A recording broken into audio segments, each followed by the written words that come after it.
Hello, everybody. So today I want to talk about direct-to-consumer health stocks, or that category in general. I have Teladoc and GoodRX, slightly different companies, but still roughly the same space as far as I'm concerned. And I specifically want to talk about the valuation of these two because LifeMD and HIMS are now trading at exactly the same valuation per my EV over GP over RG. They're trading at a 0.1, which is very cheap in both cases, but considering the level of growth of each company and the level of success of each company, it should come to no surprise which I will think is the better buy right now.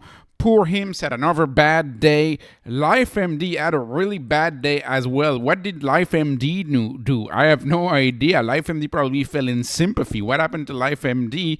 LifeMD has had an outstanding run, of course, the past few months, but, it's probably down with the sector in sympathy with HIMS.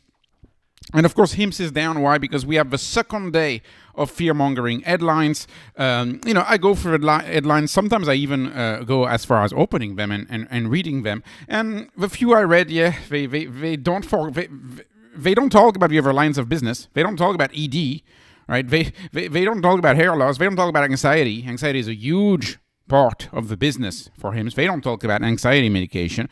They only talk about GLP-1, making you believe it's a GLP-1 only story, which, in my view, that quarter of a GLP-1 business is what, 25% of a biz? Something like that. And they make you believe it's 100% of a business. It's not 100% of the business. And remember, when we say the GLP-1 business, there's a difference between the GLP-1 business and the weight loss business.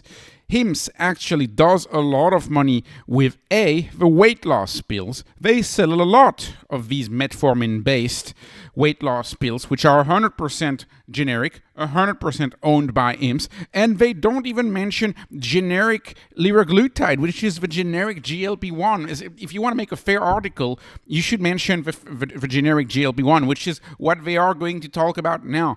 Once daily liraglutide with injector pen, and this is important because you see the compounded GLP-1s at HIMS, and also the partnership that they used to have with Novo, that was for a vial injection with a needle, right? A lot of people are not comfortable doing that.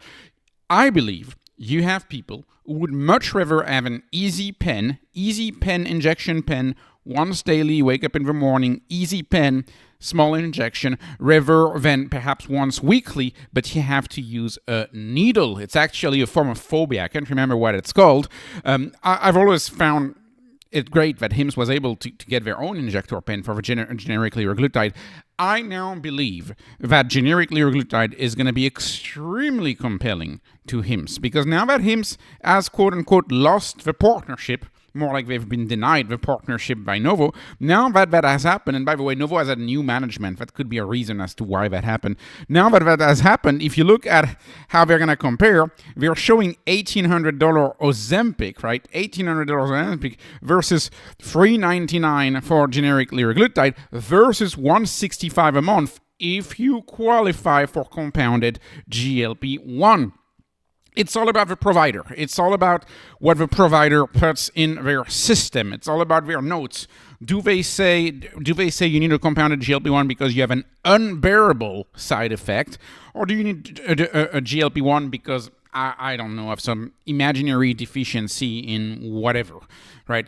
I believe compounded GLP-1s are going to be fine, and I believe HIMS is going to be shielded from lawsuits as long as there is a documented, compelling use of compounded drugs. Of course, if a patient is your boilerplate patient and they don't qualify for compounding because they're very boilerplate, and HIMS still, checks the box, so boom, they have vitamin B12 deficiency, they don't check, they don't document, they prescribe the $165 a month, of course there would be a problem. There would be a problem vis-a-vis the FDA. But I firmly believe this is not what HIMS is doing. This company's, it's not its first rodeo. They've been doing this for a long time, and it's all about documenting in their system who gets a GLP-1 and why, and what are the actual reason why they need a compounded GLP-1. That's point number one. Point number two, of course, is generic liraglutide. I think is going to be a big deal. And the oral medication. I probably need to do a deep dive on these oral medication kits, which, quite frankly, most people, when they search for GLP-1, they might actually find out that oral medications exist. This is actually way less famous, right? It's way less famous. Very few people actually know that metformin drops your weight. Metformin makes you lose weight, but it's an off-label use, just like metformin for aging is an off-label use. And so a lot of people don't know, but HIMS's provider are trained to prescribe an off-label use of metformin for weight loss, and bupropion and topiramate. So people, I think, are going to be very excited when they see their oral medication kits, and they're like, oh, it's only $69 a month versus Ozempic being, $1,800 a month. And additionally, and this is kind of my view on this, is I don't think these prices, these more than $1,000 for these weight loss drugs, I don't think that's going to hold over the long term. Because, well, first of all, accessibility is very important for health. And if people can't afford the drugs, they're just going to stay overweight. We have limited amount of willpower in a day. Some of us decide to spend that willpower in cooking well and in working out. This is not true of a lot of people. If you are extremely busy, if you have a lifetime of bad habits, perhaps a pill is the cheat that you need because you don't have that willpower because you have 3 kids and you're not the main cook of the house. If you're not the main cook of your house, it's tough to change your diet. And oftentimes people who are overweight are not the main cook of their house. There's a lot of reason. I hear a lot of things saying, oh, it's so easy to lose weight. Oh, it's so easy to lose weight. Perhaps, but you gotta have the willpower, and we all have limited amount of willpower in a day. We all have, 8, 10 working hours in a day, and you gotta decide how you allocate that willpower. And sure enough, the cheap weight loss drugs are gonna be more effective at dropping the weight of the population and making the general population healthier than the expensive one. Because as I've shown the Reddit conversation before, when Ozempic costs this much money, people simply don't get it. They simply don't buy it because they can't afford it, because this is like rent for a 1-bedroom apartment and they can't afford to pay this much for a weight loss injection. And, these prices, they're going to have to come down. This caught my attention. I usually don't pay attention to Bloomberg or California government news, 2 things I really don't pay attention to, but this one caught my attention, talking about how, states are urging, are urging to curb Medicaid. They're in a hurry to curb Medicaid because this is now costing a whole lot of money to the states for these weight loss drugs.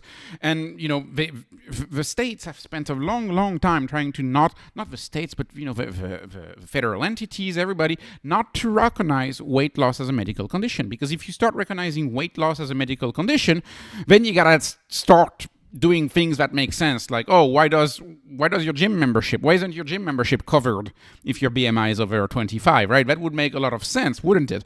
They don't want to recognize being overweight as a medical condition, just like they don't want to recognize, or at least as a medical condition that ought to be treated with medication, just like they don't want to recognize, say, things like aging as a medical condition. This is all a flaw that stems from the insurance business, from the fact that, the insurance system is the idea that, a third-party society got to pay for it. And it's got a very perverse incentive where really an insurance, if they want to make money, they need to start increasing the premiums. And the only way we increase the premiums is if the cost of the healthcare system as a whole goes up. It's very, very misaligned incentive. I am so happy that a company like HIMS is just throwing a wrench into the system and working on just getting things dirt cheap. Just use automation, use next to no employees, use AI to just entirely collapse the cost of the healthcare industry and increase access. And I believe that's the Dudum vision, and I think he's getting it right. And I think eventually people are going to agree with him. I think eventually he's going to win, as California kind of talks my book here. California doesn't want to pay $1,000 a month on these medication. I remember back in the day, there was another drug. Oh, I can't remember the name of that drug. Humira. They also went against Humira from AbbVie, and we were like, no, we're not paying this much money. Lower the prices. At the end of the day, remember these are peptides, right? And at the end, peptides, building block of protein, they're very inexpensive to make. They don't cost a lot of money to make, and so that's why HIMS is able to provide it for $165 a month. They don't cost a lot of money to make. And they make so much money for Novo and for Lilly. And they make actually way less money for HIMS. But HIMS is a mass market strategy. HIMS is all about getting the whole market, or being the biggest player of the market. HIMS is half of the telehealth world and the telehealth business. Okay, let's go on. Let's go on and talk about Talkspace. Many of you asked me in the comment section about Talkspace. Okay, so I had a call option. I thought it would go up. The call option expired worthless. It was sometime in April. I haven't gotten back in. And the reason why I haven't gotten back in is because AI started getting better. And many of the AIs I use, GDRX being the chief one I use right now, as a therapist mode. And, not a therapist mode, I think they call it, but you know what I mean. And, if you try the different functions, GDRX has pretty much half a dozen of professions, and you can click to the professional that you want to speak to, and GDRX will become that professional for you. And based on what I read and based on my conversations with GDRX, I think it's excellent, and it's free. It's free and it's excellent. So the question is, what is going to happen to a company like Talkspace, who's providing a human version of that, right? A human version of a therapist. What's going to happen to Talkspace when a lot of people who would have used their insurance to access therapy all of a sudden decide to just use AI and not go through the hoops of using your insurance? Even if your insurance says covers mental health. There's a lot of insurance companies that cover mental health. Even if they cover mental health, you still have to jump through the hoops of understanding how it works. Where's your prescription card? How do you go through the company? You gotta go through a bulky website that hasn't been updated in 15 years. You still have the pricing uncertainty. You always have that pricing uncertainty in the traditional world, where they tell you it's covered, and then you get 3 weeks in the mail a letter, a very famous letter saying you go $12, don't forget to pay that. I think the cost of a lot of professions, especially mostly discussion-based profession, mostly, like law, paralegal is another profession like that. Professors is likely another profession like that. YouTubers eventually, YouTubers are likely another profession like that. I think a lot of these professions in the coming years, they're going to collapse to the cost of electricity. And if it collapses to the cost of electricity, it means it's going to be nearly free. And unfortunately, I think therapists are going to be one of them. And, if you go talk to high schools and you're like, okay, high school, why don't you pay me a few $1,000,000 for your district here, and I'm going to provide therapy for your teenagers? The high school is going to be like, I can see this committee meeting going, actually we can just use AI, and a lot of people are starting to use AI. So this is kind of my take on this. I may be entirely wrong, but keep in mind, AI right now is still always the worst it's ever going to be. And 0 to 1 tells us one thing, is that people flock to the free option, and they will keep flocking to the free option. And of course, if you remember my thesis on Talkspace back in the day, it was essentially the thesis of like getting the government money, right? I can make a joke, they're gonna ruin the government offering these services. Government payer money, school district money, New York City Department of Mental Hygiene. I think it was something huge like that. They're gonna go after the government money. But look at what happened to HIMS. Like government money, you're one committee away, you're one person away, a few decision makers away from losing your revenue stream. That's why I don't like companies whose revenue stream is at risk by just a handful of decision makers. And so, I much prefer a company like HIMS, where you have more than 2 million people who pay a monthly subscription. So it's, 2 million monthly decisions. So your business is pretty steady in my view. If Talkspace were to use, I don't know, a huge school district or the New York Department of Hygiene, or I don't know, the veterans business, if they were to lose it just because of one decision maker, that's a binary event. And I'm trying to stay away away more and more from stocks who could be hurt by binary events. I may be entirely wrong. We'll see on that one, but I am not in Talkspace. Now let's talk about GoodRX. GoodRX I've covered a few times on this channel. GoodRX is not that expensive, trading at 2 times forward sales. EV, enterprise value over adjusted EBITDA, is also cheap. The stock is cheap. The problem with GoodRx, of course, is the growth. Only 4% predicted growth next 12 months. This company is everywhere. They do ads on TV all the time. The GoodRx app is very well known in the traditional health business. It's a coupons app. It's a coupon book. That's what it is. Note that, for example, if you get the GoodRx app, they have a coupon for $9.95 for Ozempic, right? So I could also see a vision where HIMS just ends up giving a coupon, and then you can get Ozempic at your local pharmacy. But that wouldn't really help with a business model. That's what LifeMD does too. They just give coupons sometimes, but that wouldn't really help too much with that business model. But the point is, that's what they are. They negotiate prices for meds and they give you coupons.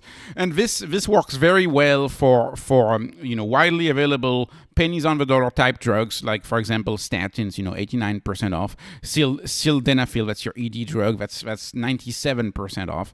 That works really well for these. Works a little more complicated for drugs that are still under patent. Kudos for GoodRx, though. They're late, but new from GoodRx, ED treatment. So they're seeing the money. ED treatment from GoodRx, and they're launching this, and of course they include the doctor visit. That's good. LifeMD has a big business, more than 500,000 subscribers on RexMD. HIMS has a huge business in that space. Ro has a huge business in that space. So again, ED drugs, blockbuster drugs of the 1990s, which are now off patent. These businesses have been well exploited by now. I would argue this vertical is very competitive and well exploited, and that's why they're launching this thing where you can get your Tadalafil for $21 a month. So that's twice as cheap as HIMS. Of course, that's twice as cheap as HIMS.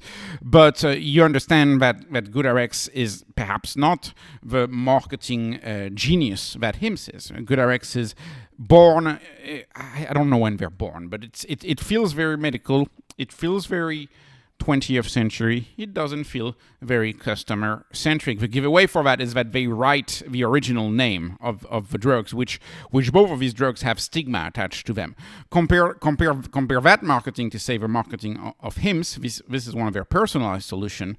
They just write you RX, wintergreen, or mints. They do a play on words, and they're showing you. It's all marketing. It's all marketing, and so one of the drugs makes you feel old, and because you may think of the commercials.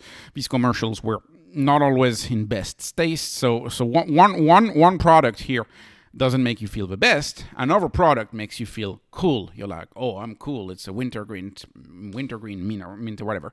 This is the HIMS story. The HIMS story is bringing marketing to increase patient adherence to the treatment, making the customer feel good about being treated. Do not make the customer feel like they have a major problem. Make them feel like it's perhaps just a minor thing that they can treat. Just treat people with respect and treat people nicely, and you'll be earned by a lot of customers. You will be earning your reward in the form of greater revenue and revenue growth and more happy customers and high net promoter score. And that's what HIMS is doing, and that's what HIMS has with these innovative solutions. So the last company I want to cover is Teladoc. Now, Teladoc, right off the bat, Teladoc is now famous for being Cathie Wood's mistake, right? She was wrong on that one.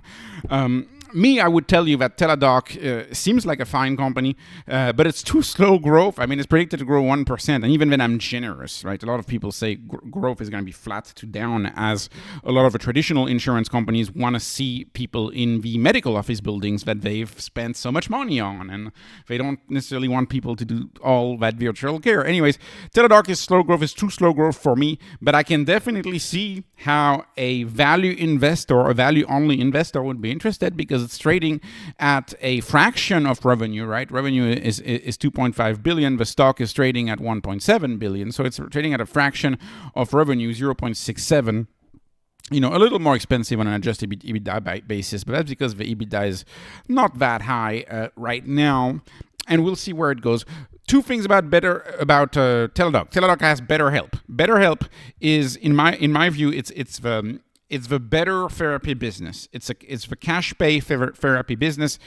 I always think it's a better business to go cash pay because you move so much faster. You're able to grow your revenue so much faster. Unfortunately for Teladoc, BetterHelp is an acquisition that they overpaid for. I think we can all agree on that now. They overpaid for BetterHelp. And really, it's a smaller part of the business. Teladoc. What is Teladoc? What does Teladoc do? Most people wouldn't know Teladoc if they don't have a health plan or if they don't have an employer who offers Teladoc on the back end. Teladoc is a telehealth solution that is mostly sold to health plans and mostly sold to employers, and that you access as a covered life, as they say. As a covered life on your health plan, you may have access to Teladoc, just like you would have access to, SuckOnMD, for example. And so that's why they're in hundreds of hospitals. They're in many of the popular health plans, and I think they have over 100 million of covered lives, quote unquote, on Teladoc. Anyways, it's a value stock. The last few things I will say about Teladoc: outstanding reviews. People love the product, so that's very good for them. And scrolling through these reviews, it seems like people love Teladoc, especially because it's covered by insurance. But it's nonetheless good. And then I want to say a few good things about Catapult Health. A former employer of mine, I use Catapult Health like twice a year for maybe 5 years. Catapult Health was so great. I actually miss Catapult Health, and I'm very impressed that they acquire that. I think it's a wonderful fit. It's a wonderful fit for Teladoc, and they just go from employer to employer, and they set up this mobile clinic, and you just do your checkup, and it's typically your insurance companies who pays for the checkup, and then you go into this televisit, and you have a video screen, and you get to chat on a computer with a doctor who may be on the other side of the country. Catapult Health, I'm impressed by this acquisition. I was very, very pleased by that service when I was using it. So they're a value business. They're growing their business. They're a value business. I don't think it's a screaming sell. It's just not my type of stock. Teladoc is just not my type of stock because it's steady Eddie. It's a savings account stock. That's the way I view Teladoc. So, anyways, winner, one clear winner in my view. The winner, no surprise. The winner in my view is obviously HIMS. That's essentially the cheapest valuation on the spreadsheet for the higher growth. So that's the winner for me. This was not financial advice, not investment advice. This is only entertainment. I hope you were entertained. Please like, please subscribe, follow me on Patreon, follow me on X. Thank you for watching, and have a wonderful, wonderful day.